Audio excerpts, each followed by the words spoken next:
बिस्मिल्लाहिर्रहमानिर्रहीम।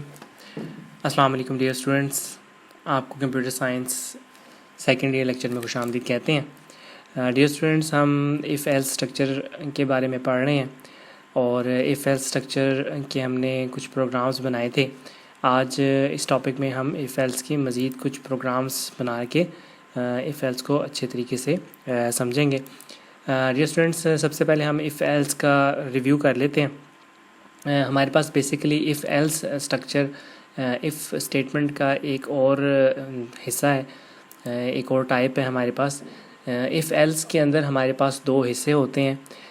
एक हिस्से में किसी भी सिचुएशन दुरुस्त होने की सूरत में किसी एक ब्लॉक को एग्जीक्यूट किया जाता है, और अगर हमारे पास कंडीशन फॉल्स हो जाए तो एल्स की सूरत में हम दूसरी स्टेटमेंट एग्जीक्यूट करवा सकते हैं। इफ़ एल्स के अंदर हमारे पास दोनों जो ब्लॉक्स हैं, दोनों हमारे पास ब्लॉक की स्टेटमेंट्स हैं, वो कभी भी स्किप नहीं हो सकती।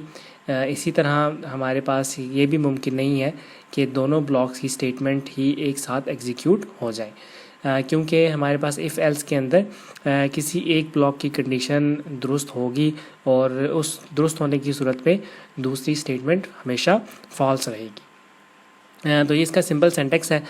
इफ़ के बाद हम कंडीशंस लिखते हैं, कंडीशन हम रिलेशनल ऑपरेटर्स की मदद से हम लिख लेते हैं, और उसके बाद हम जो भी स्टेटमेंट दुरुस्त होने की सूरत में लिखना चाहते हैं हम वो स्टेटमेंट एग्जीक्यूट कर सकते हैं।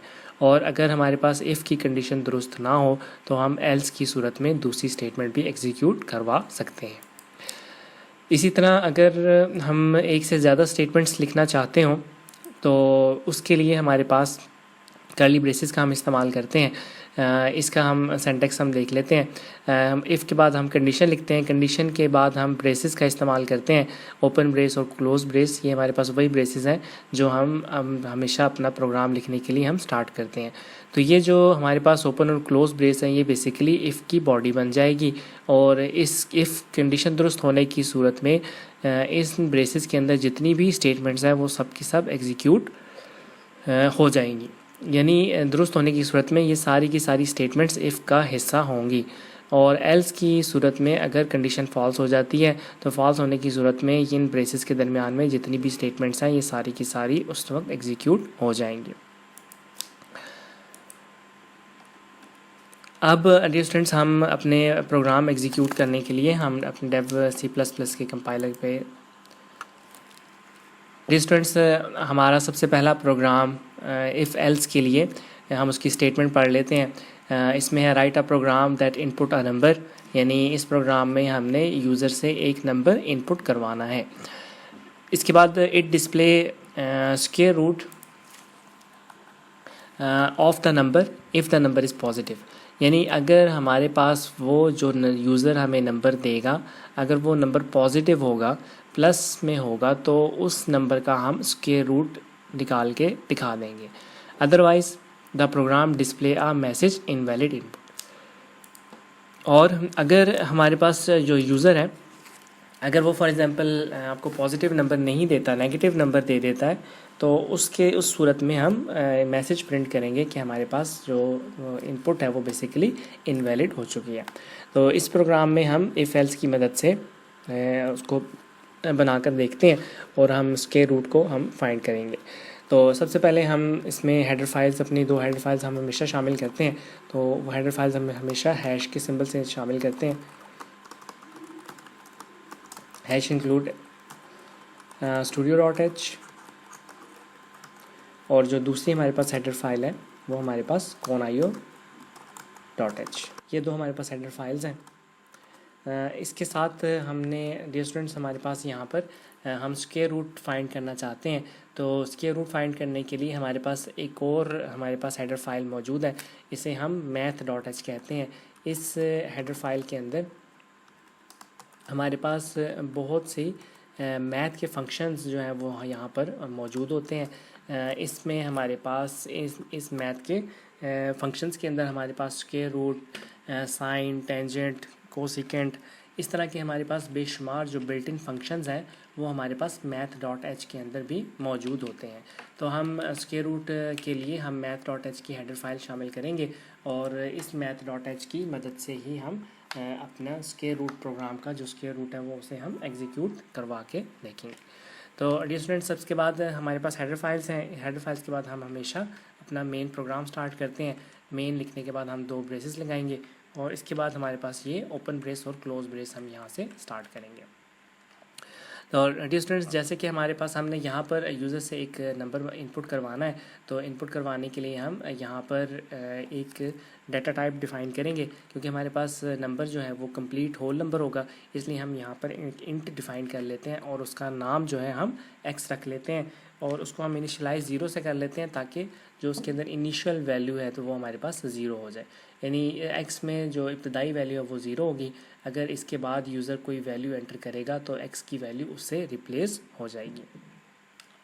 इसी तरह हम जो आपके पास स्क्वायर रूट है वो हमारे पास पॉइंट में हो सकता है।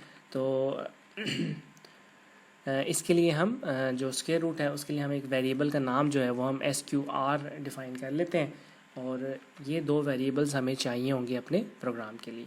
तो सबसे पहले हमने यूज़र से एक नंबर मांगना है, इनपुट करवाना है। तो उसके लिए हम सबसे पहले स्क्रीन के ऊपर एक प्रिंट एफ का मैसेज दे देते हैं और प्रिंट एफ में यूज़र को हम मैसेज लिखेंगे एंटर आ नंबर। बल्कि हम यहाँ पर उसे कंप्लीट मैसेज लिख देते हैं कि यूज़र ने बेसिकली यहाँ पर एक पॉजिटिव नंबर एंटर करना है। तो इसके बाद हम जैसे ही यूज़र हमारे पास स्क्रीन के ऊपर जो भी नंबर एंटर करेगा उसके लिए हमें इनपुट करवाने के लिए स्कैन एफ का फंक्शन चाहिए होगा। अब क्योंकि हम इंटीजर डाटा टाइप के ऊपर हम इसको इनपुट करवा रहे हैं, इसलिए हमारे पास जो डाटा टाइप है वो %d होगा और इसके लिए हम एम्परसेंड साइन हम इस्तेमाल करते हैं और जो वैल्यू है वो बेसिकली हमारे पास एक्स में आ जाएगी और इस लाइन के आखिर में हम टर्मिनेटर का इस्तेमाल करेंगे। और यूज़र जैसे ही जो भी नंबर लिखेगा, लिखने के बाद जैसे ही वो एंटर करेगा स्कैन एफ से जो वैल्यू है वो एक्स की वैल्यू 0 से रिप्लेस होकर जो न्यू वैल्यू मौजूद है वो हमारे पास उससे रिप्लेस हो जाएगी। डियर स्टूडेंट्स, अब हम जैसे ही हमारे पास वो वैल्यू आएगी, अब हमने यहाँ पर कंडीशन लगानी है जो यहाँ पर लिखा है if the number is positive. तो इसको कंडीशन को अगर हम पढ़ें तो यहाँ पर हम इसके लिए हमें इफ़ की कंडीशन लगानी होगी। अब नंबर जो हमारे पास है वो बेसिकली एक्स के अंदर होगा और अगर हम इसे 0 से बड़ा कर ले, एक्स इज़ ग्रेटर देन 0, अगर हमारे पास वैल्यू 0 से बड़ी होगी इसका मतलब है कि हमारे पास वो वैल्यू जो है वो बेसिकली पॉजिटिव नंबर होगा। तो ऐसी इस सूरत में हम इसके दोबारा से एक बॉडी बना लेते हैं। इफ़ के अंदर हम सबसे पहले अगर कंडीशन दुरुस्त हो जाती है तो उसके लिए हम जो है वो स्क्वायर रूट फाइंड करेंगे। हमारे पास जो वेरिएबल है वो हमने SQR रखा है, इसके अंदर हम इस्तेमाल करेंगे जो बिल्ट इन का फंक्शन हमारे पास है वो बेसिकली है SQRT और जो हम वेरिएबल पास करेंगे वो बेसिकली होगा x। इसके आखिर में हम टर्मिनेटर करेंगे। अगर नंबर पॉजिटिव होगा, जो भी नंबर x के अंदर मौजूद होगा ये उस x का स्क्वायर रूट लेने के बाद उस SQR के अंदर हमें वैल्यू को ट्रांसफ़र कर देगा। जैसे ही हमारे पास ये वैल्यू यहाँ पर SQR में आएगी तो हम यहाँ पर उसको प्रिंट एफ करके देख सकते हैं कि बेसिकली जो नंबर था वो हमारे पास क्या था। तो हम यहाँ पर मैसेज लिख लेते हैं। स्टूडेंट्स, अब हमने यहाँ पर जो मैसेज लिखा है हमने लिखा है the square root of %d, यानी वो नंबर भी हमें दिखाएगा कि स्क्वायर रूट बेसिकली ये नंबर था। इस नंबर का जो स्क्वायर रूट था इस 0.1f, यानी हम पॉइंट के बाद एक डेसिमल प्लेस तक हम उसका आंसर ले सकते हैं और उसका जो भी हमारे पास आंसर होगा वो हम यहाँ पर देखेंगे। तो हम नंबर और उसका जो स्क्वायर रूट है ये दोनों हमें यहाँ पर मैसेज नज़र आएंगे। ये हमारे पास क्योंकि इफ़ के बाद 2 स्टेटमेंट्स हैं, जब भी हमारे पास इफ़ में एक से ज़्यादा स्टेटमेंट हमने लिखनी हो तो हमेशा उसको हम उसके ब्रैकेट्स के अंदर, ब्रेसेस के अंदर हम हमेशा लिखते हैं। और एल्स की सूरत में हमारे पास सिंपल एक ही मैसेज होगा। अगर फॉर एग्ज़ाम्पल यूज़र हमें नेगेटिव नंबर साइन कर देता है तो उसके लिए हमने सिंपल एक ही मैसेज लिखना है, वो हमारे पास होगा इनवैलिड इनपुट।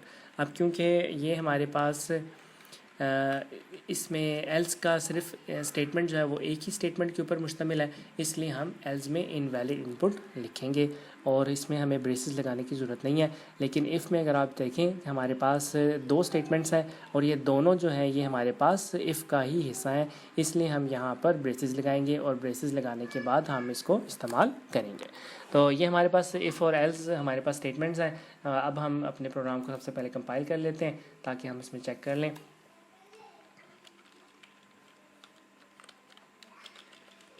हम इसका नाम स्क्वायर रूट लिख लेते हैं। अब हमारा प्रोग्राम कंपाइल हो रहा है, हम हमें इससे अंदाज़ा हो जाएगा। इस वक्त हमारे पास एरर्स भी ज़ीरो हैं और वार्निंग्स भी ज़ीरो हैं। तो अब हम अपने प्रोग्राम को रन करते हैं। इसके लिए आप F10 भी प्रेस कर सकते हैं या यहाँ से आप इसको देखिए।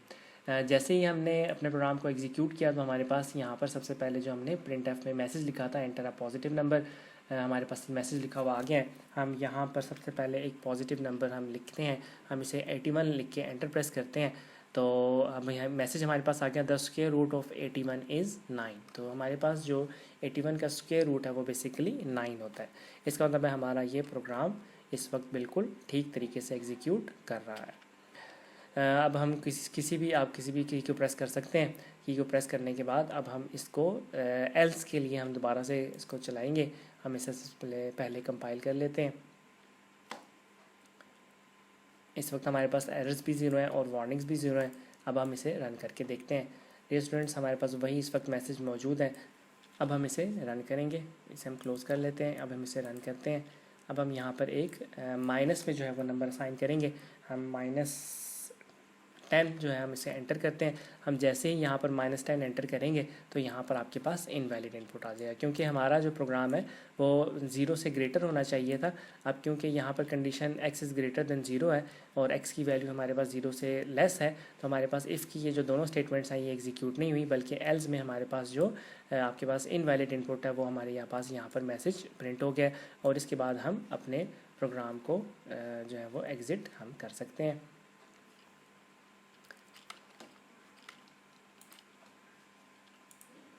ठीक है जी, तो ये इनवैलिड हम इसको यहाँ पे ख़त्म कर लेते हैं। तो डियर स्टूडेंट्स, ये हमारे पास एक प्रोग्राम था जिसमें हमने इफ़ एल्स की मदद से प्रोग्राम जो है उसको, अगर हमारे पास नंबर पॉजिटिव है तो हमने उसका स्क्वायर रूट फाइंड किया और अगर हमारे पास नेगेटिव है तो हमने उसको दोबारा से हमने चेक किया। अब हम इफ़ एल्स के लिए एक और प्रोग्राम जो है उसकी स्टेटमेंट हम इसको देख लेते हैं। तो स्टूडेंट्स, यहाँ पर हमारे पास एक और स्टेटमेंट है, write a program that input a year.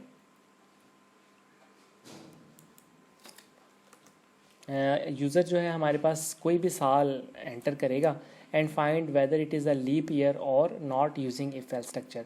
अब जैसे ही हमारे पास प्रोग्राम एंटर किया जाएगा तो उसमें हमने ये बताना है कि ये बेसिकली जो ईयर यूज़र ने एंटर किया है क्या ये लीप ईयर में था या नहीं था। डियर स्टूडेंट्स, लीप ईयर्स हमारे पास बेसिकली वो ईयर्स होते हैं जिनमें हमारे पास जो फेब का महीना होता है वो उसमें वो 29 डेज़ का होता है। हर 4 साल के बाद हमारा जो फेब का आपके पास मंथ होता है वो 28 की बजाय 29 डेज़ का होता है और इसे हम एक लीप का ईयर भी कहते हैं। तो ये जो हमारे पास लीप ईयर होता है इसको फाइंड करने के लिए हमें एक जो यूज़र है वो हमें कोई भी ईयर जो है वो हमें देगा और हम उस ईयर को कैलकुलेट करके बताएंगे कि बेसिकली वो लीप ईयर था या नहीं था। तो इसके लिए हम सबसे पहले जो अपने पास हेडर फाइल्स हैं, दोनों header files hash include studio.h standard input output, और इसके बाद जो दूसरी हेडर फाइल है हैश इंक्लूड conio.h। ये दो हेडर फाइल्स हैं हमारे पास। इसके बाद हम अपना मेन प्रोग्राम लिखेंगे और हम ब्रेसेस लगाएंगे। ब्रेसेस लगाने के बाद हमारे पास जो सबसे पहला काम है वो हमने यूज़र से बेसिकली ईयर्स मांगने हैं और हम उसके लिए आप ईयर हम पूरा वेरिएबल का नाम लिख लेते हैं। अब ये जो हमारे पास ईयर है ये कंप्लीट होंगे, फॉर एग्जाम्पल 1998, 2000, 2020, कोई भी ऐसा आपके पास ईयर जो है ये हमारे पास कंप्लीट नंबर में होगा, इसलिए हम यहाँ पर इंटीजर ईयर ही डिफ़ाइन करेंगे। इसके बाद हमने यूज़र से, क्योंकि हमने इस ईयर के अंदर यूज़र से वैल्यू मांगनी है तो हम यहाँ पर उसे मैसेज कर देते हैं एंटर अ ईयर। यूज़र से कहेंगे कि वो कोई भी जो ईयर है उसे वो एंटर कर ले। इसके आगे में टर्मिनेटर लगाना ज़रूरी है। इसके बाद हमने क्योंकि यूज़र से इनपुट लेनी है तो उसके लिए हमारे पास scanf का फंक्शन मौजूद है।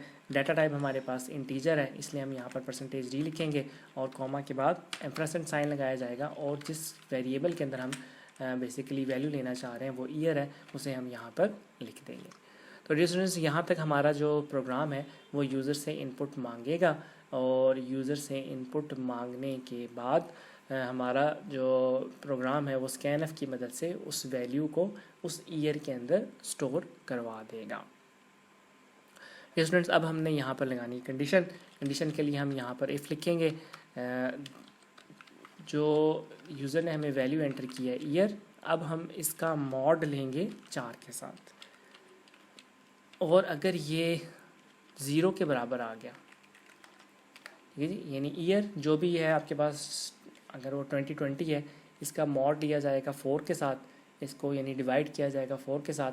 अगर ये कम्प्लीटली डिवाइड हो गया और इसका आंसर हमारे पास 0 आ गया तो इसका मतलब है कि वो आपके पास लीप ईयर होगा।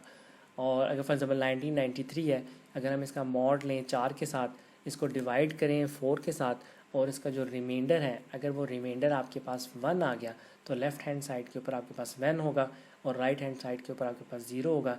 तो आपके पास लेफ़्ट हैंड साइड और राइट हैंड साइड दोनों बराबर नहीं होंगी। तो इस सूरत में जब लेफ़्ट हैंड साइड और राइट हैंड साइड आपकी इक्वल नहीं होंगी तो इस सूरत में हमारी कंडीशन फॉल्स हो जाएगी और हमारा जो वो ईयर है वो लीप ईयर नहीं कहलाएगा।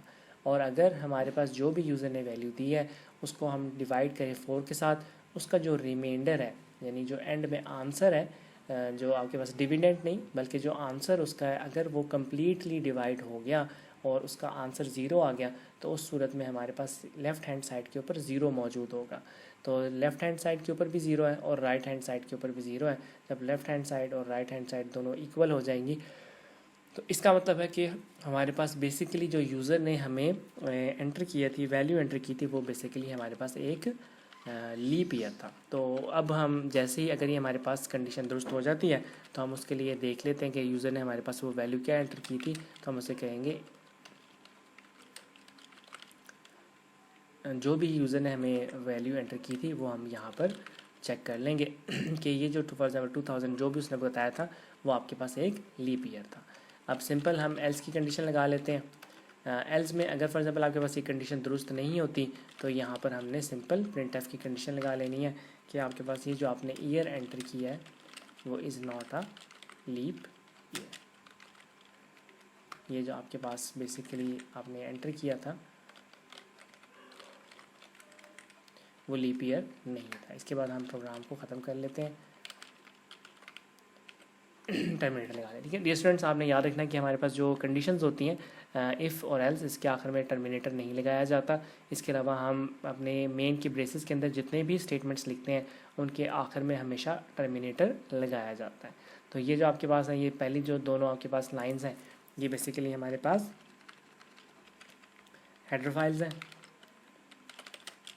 ये हमारे पास हेडर फाइल्स कहलाती हैं। इसके बाद जो आपके पास है ये बेसिकली हमारे पास ये मेन फंक्शन कहलाता है। इसके बाद ये जो आपके पास है इसे हम ओपन ब्रेस कहते हैं।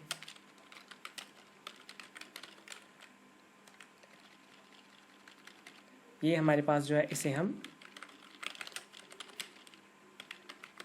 वेरिएबल डिक्लेरेशन कहते हैं। ये हमारे पास बेसिकली आउटपुट का फंक्शन है। ये जो हमारे पास है ये हम इनपुट का फंक्शन है। स्कैनर फंक्शन बेसिकली इनपुट होता है।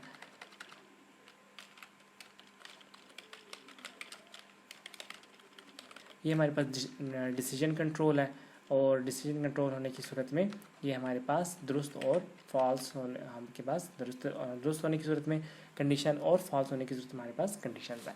तो ये हमारे पास ये जो सारा प्रोग्राम है अब हम इसे कंपाइल करते हैं। कंपाइल करने के लिए हम यहाँ पर आप इसको क्लिक कर सकते हैं। हम इसका नाम जो है लीप ईयर इसका नाम रख लेते हैं। लीप ईयर के बाद हम इसको देखते हैं कि हमारे प्रोग्राम में कोई मिस्टेक तो नहीं है। इस वक्त हमारे प्रोग्राम में कोई एरर्स भी नहीं है और इस वक्त हमारे पास कोई वार्निंग्स भी नहीं है। हम इसे क्लोज़ करते हैं और हम इसे एग्जीक्यूट करके देखते हैं। एंटर है ईयर। अब हम यहाँ पर 1998 लिखते हैं। 1998 बेसिकली हमारे पास लीप ईयर नहीं था। ठीक है जी।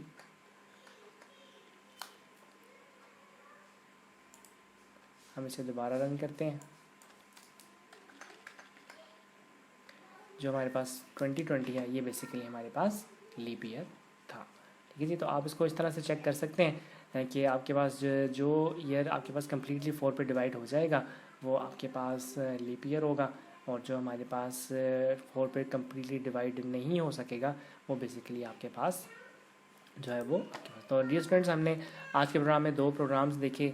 आज के सेशन में हमारे पास 2 प्रोग्राम्स थे, जिसमें हमने स्क्वायर रूट फाइंड किया, जिसमें हमारे पास कंडीशन मौजूद थी कि अगर आपके पास नंबर पॉजिटिव हो, if the number is positive, तो आपने कंडीशन को यहाँ से अच्छे तरीके से पढ़ लेना है।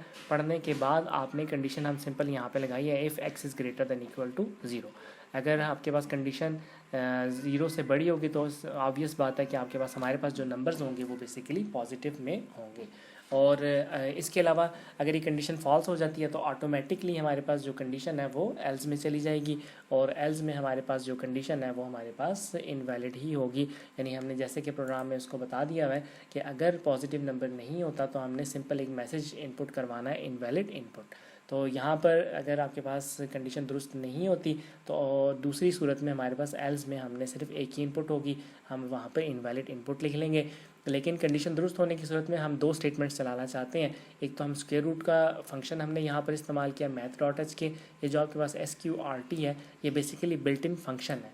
आप इसके लिए हमें मैथ डॉट एच को शामिल करना ज़रूरी है। अगर हम मैथ डॉट एच के फंक्शन को शामिल नहीं करेंगे तो यहाँ पर आपके पास एरर आ जाएगा। इसके लिए मैं आपको दोबारा से एक दफ़ा करके भी दिखा देता हूँ। ये जो हमारे पास बैक स्लैशेस होते हैं ये बेसिकली कमेंट लगा दिया जाता है। इसका मतलब ये है कि ये जो मैथ डॉट एच है इस वक्त हमारे ये प्रोग्राम का हिस्सा नहीं है। इसी तरह आपको ये जो स्टेटमेंट्स नज़र आ रही हैं, ये जो 3 लाइनें हैं, ये हमारी प्रोग्राम का हिस्सा नहीं है। यानी कंपाइलर जब इसे कंपाइल करेगा तो वो इस ये जो ब्लू वाली लाइंस हैं, इसी तरह मैथ डॉट एच है, इसके बगैर बाकी सारी लाइनों को आपके पास उसको कंपाइल भी करेगा और उसकी एग्जीक्यूशन भी करेगा। अब हम मैथ डॉट एच को कमिट करने के बाद अब हम इसको उसको कंपाइल करते हैं। तो हम जैसे ही इसे कंपाइल करेंगे, अब जैसे ही आप देख रहे हैं यहाँ पर एरर आपके पास जनरेट हो चुका है। वो आपसे कह रहा है कि जो आपके पास जो एरर है SQRT was not declared in this scope. ये जो आपके पास ये जो SQRT है ये बेसिकली आपके पास इसका स्कोप डिफाइन नहीं है। तो इसका आपके पास कंपाइलर का फ़ायदा ये है कि आपको वो जो लाइन नंबर 15 आपको बता भी रहा है कि देखिए यहाँ पर ये लाइन नंबर 15 के अंदर एरर मौजूद है, आपको ढूंढने की भी ज़रूरत नहीं है, लाइन नंबर 15 यहाँ पर मौजूद है। और ये जो SQRT है ये बेसिकली हमारे पास बिल्ट इन फंक्शन है। तो इसके लिए अब हम दोबारा से जो मैथ डॉट एच का फंक्शन है हम इसको दोबारा से बैक स्लैश से हम ख़त्म कर देते हैं। इसका मतलब ये है कि हमारे पास इस वक्त जो मैथ डॉट एच है ये प्रोग्राम का हिस्सा होगा। अब हम इसे दोबारा कंपाइल करते हैं।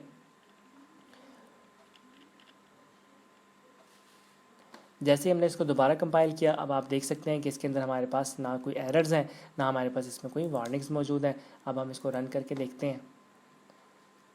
अब हमारा प्रोग्राम बिल्कुल दोबारा से ठीक तरीके से रन करना शुरू कर दिया है। अब हम इसमें दोबारा से आप कोई नंबर एंटर कर सकते हैं।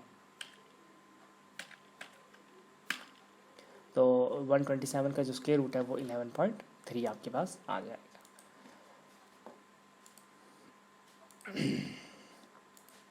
तो डियर स्टूडेंट्स, आज के हमने प्रोग्राम में इफ़ एल्स को दोबारा से 2 नए मज़ीद प्रोग्राम्स के साथ हमने इसको समझने का हम समझा। ये बेसिकली हमारे पास डिसीजन कंट्रोल स्ट्रक्चर्स थे जिसमें हमारे पास 2 हिस्से इफ़ और एल्स हमारे पास शामिल होते हैं, और इसके लिए हमने डेफ C++ कंपाइलर इस्तेमाल करके 2 हमने मज़ीद जो प्रोग्राम्स हैं वो भी हमने इसमें अच्छे तरीके से समझने की कोशिश की है। तो अब आप भी बुक्स में जो प्रोग्राम्स मौजूद हैं आप उनको भी अच्छे तरीके से ख़ुद से समझ के उनको कंपाइलर के ऊपर एग्जीक्यूट करने की कोशिश करेंगे। और सबसे पहले इसका बेहतरीन तरीका ये है कि आप उसको अपने पेज के ऊपर जो भी प्रोग्राम आपके पास हो आप उसको सबसे पहले पेज के ऊपर उसको स्केच बना लें, उसको लिख लें, और लिखने के बाद फिर आप उसको कंपाइलर के ऊपर एग्जीक्यूट करें। तो आप जब उसको कंपाइलर के ऊपर एग्जीक्यूट करेंगे तो कंपाइलर में जितने भी आपके पास एरर्स हैं या जो आपकी उसमें आउटपुट्स होती हैं वो आप उसको बड़ी अच्छी तरीके से और आसानी के साथ आप देख सकते हैं। इसके अलावा अगर आपको इस लेक्चर में कोई भी प्रॉब्लम है तो आप कमेंट्स में अपने इसके बारे में सवाल कर सकते हैं। इंशाल्लाह नेक्स्ट लेक्चर में दोबारा हाजिर होंगे। तब तक के लिए अस्सलामु अलैकुम।